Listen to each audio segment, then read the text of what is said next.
So I've been playing around with both the 15 Pro Max and the 14 Pro Max that it replaced, and I want to share with you in today's video whether or not I think that this is a worthy upgrade, or if you're looking at both of these devices, which one is the right Pro Max for you. Now, to make it easy on you, I have placed down below in the description all the different chapters of the video so you can jump around and watch your desired section of the video. So first and foremost, let's start with the design of the 15 Pro Max compared to the 14 Pro Max, as the 15 Pro Max now is made with a titanium frame.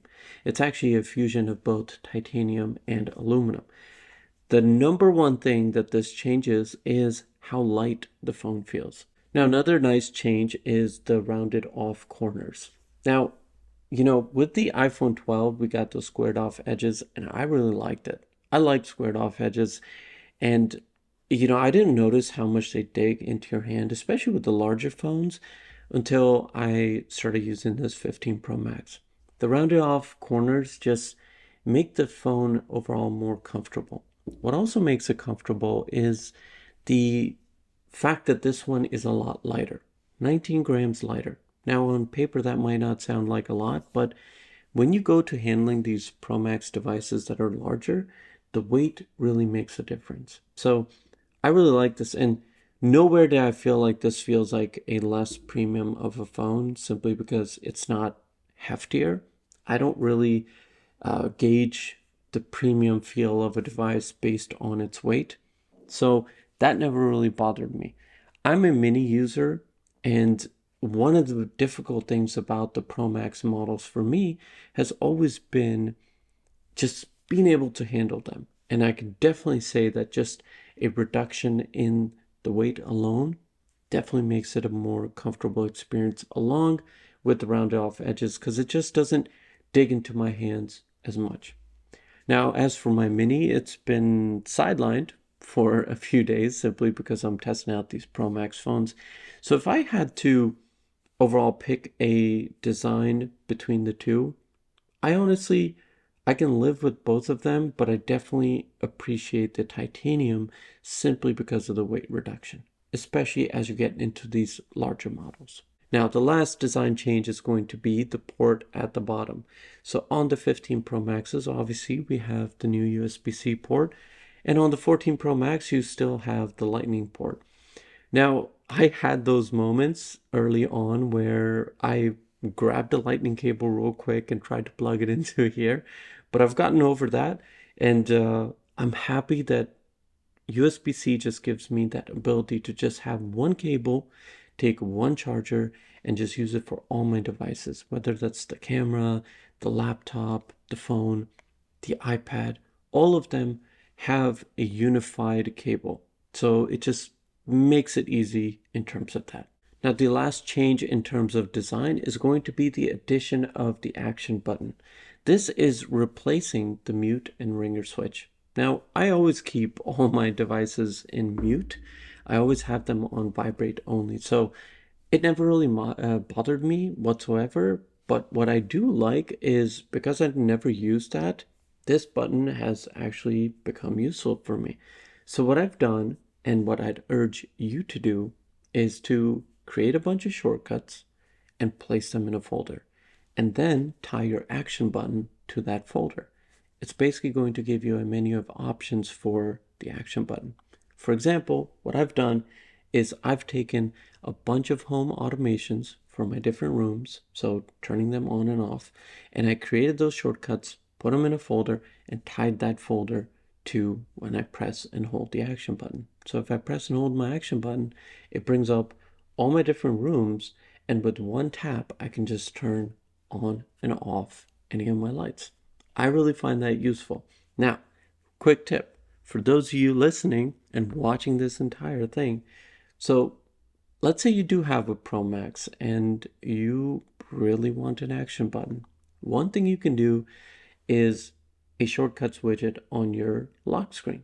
So what I've done is, now you can't create a shortcut for a folder because that is something you can only do with the new phone.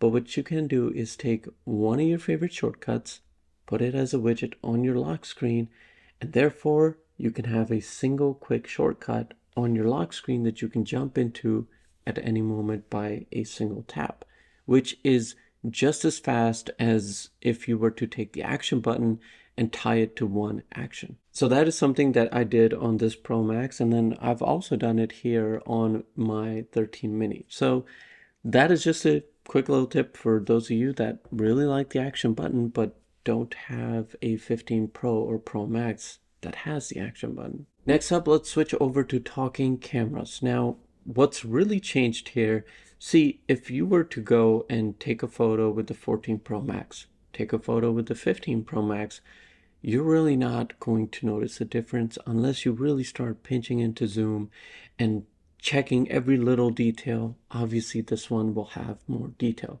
but at a distance, both of them are going to look the same. What's really changed is stabilization and also the optical zoom. The 5x zoom on this, I didn't really expect it to be that great, but honestly, it's been amazing at what the 5x camera can do in the 15 Pro Max. It's really amazing. I recently just went to a concert, and from where I was sitting, being able to punch in 5x, and then it's not only about getting that optical range, but it's about having quality at that optical range. The quality is something I was really, really impressed with. I mean, it just really surprised me how great the camera does a job with the 5x telephoto lens. It's really, really great. With that said, is this something that is a must-have? This is really going to depend on you at home. I mean, are you going to be using the 5x zoom range? Like, how often are you going to be using this? How often do you take advantage of the camera on your iPhone? So don't let this be one of those things to where you're like, okay, the 15 Pro Max has this, and that's what I want. Like, I don't want to miss out on this feature. If you can get a much better deal on the 14 Pro Max, the 3x zoom here is more than enough as well. It does a great job. Both of them do a great job. So I really wouldn't say that, okay, the 5x alone is something that you have to go for, but it is a great focal length. Now, speaking of focal lengths, the whole Apple 7 lenses ordeal, don't buy into that. That is just made to get you to buy the Pro Max. You have the ultra wide, you have 1x, then you have 2x, and then you have 5x. That's it.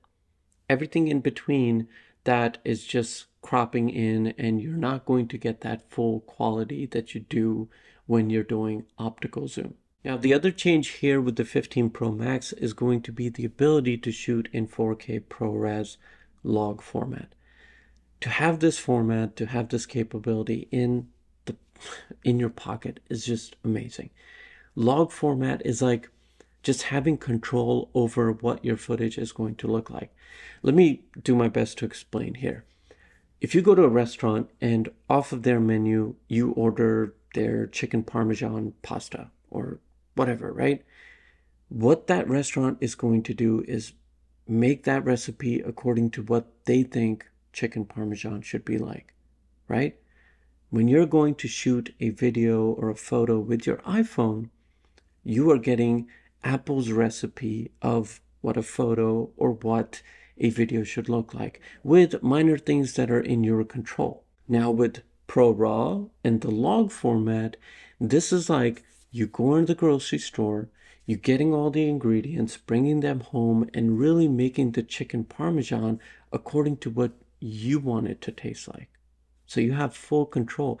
This is shooting video in a very neutral, flat format and retaining lots of dynamic range so that you can go back in there after the fact and right on your phone, make all those adjustments and make a video really look the way that you want it to look.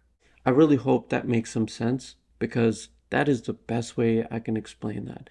And the other advantage you get with the log format is that when you record video in this, And if you don't know anything about log, or if you don't know how to tweak that footage to make it look good, if you're buying this phone, do yourself justice and learn. Why? Because you have an amazing capability in your pocket. And when you get to recording these videos, you're really going to appreciate what this format can do.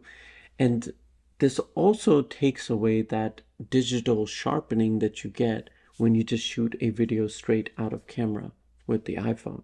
So honestly, you get like full control of what your videos are going to look like. And that's why I urge you to really learn how to work with this format, simply because if you record videos in that format and then edit them, and then they're of your kids, your pets, your family, your friends, and you share that with people, they're going to notice that your footage looks amazing.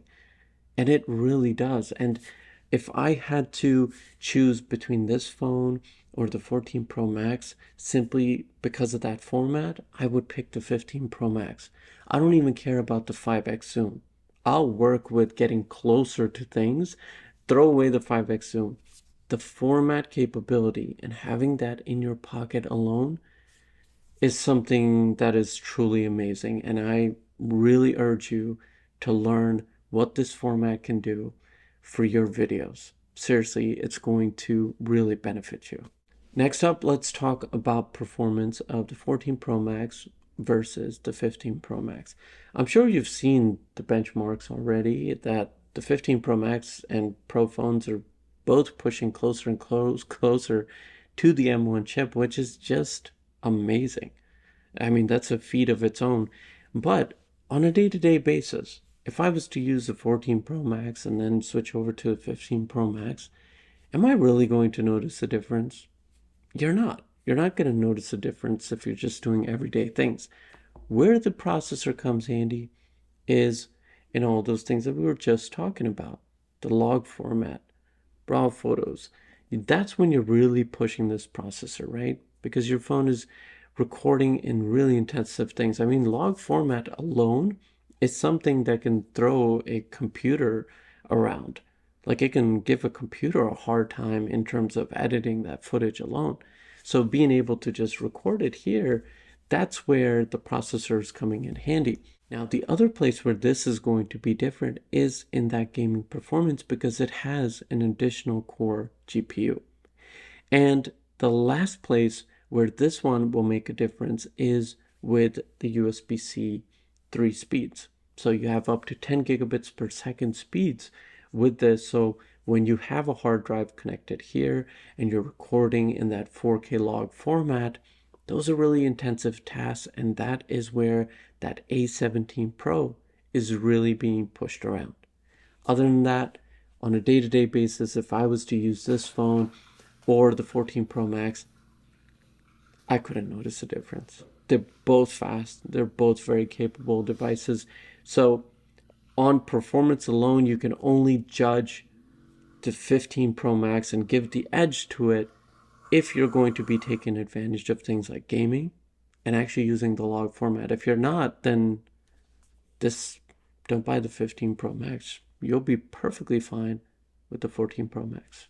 Now, last but not least, I want to talk about battery life of the 15 Pro Max or the 14 Pro Max. Now, on both devices, I'm finding equal usage. So I can easily get through a day. And what that means for me is ending my day at around 30%.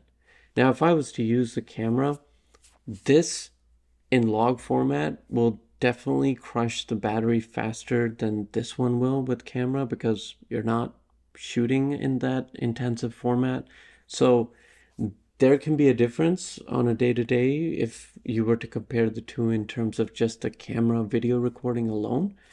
But other than that, on a day-to-day basis, I have never had a hard time getting through a day with the 15 Pro Max, and I've never had a hard time getting through the day with the 14 Pro Max. So battery life for me, honestly, isn't something. I throw this on the charger at nighttime and let both of them charge overnight, and they can easily go the entire day for me.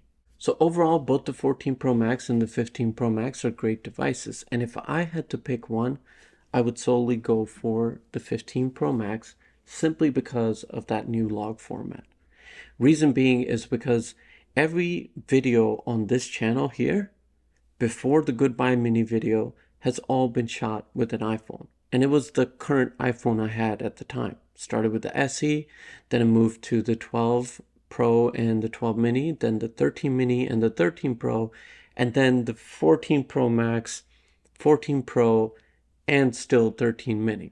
So if you're creating content, this is the right phone for you. Now, if you're not going to be taking advantage of all this, then 14 Pro Max, there are people that are going to want to upgrade that already have this, and they're going to let it go for cheaper.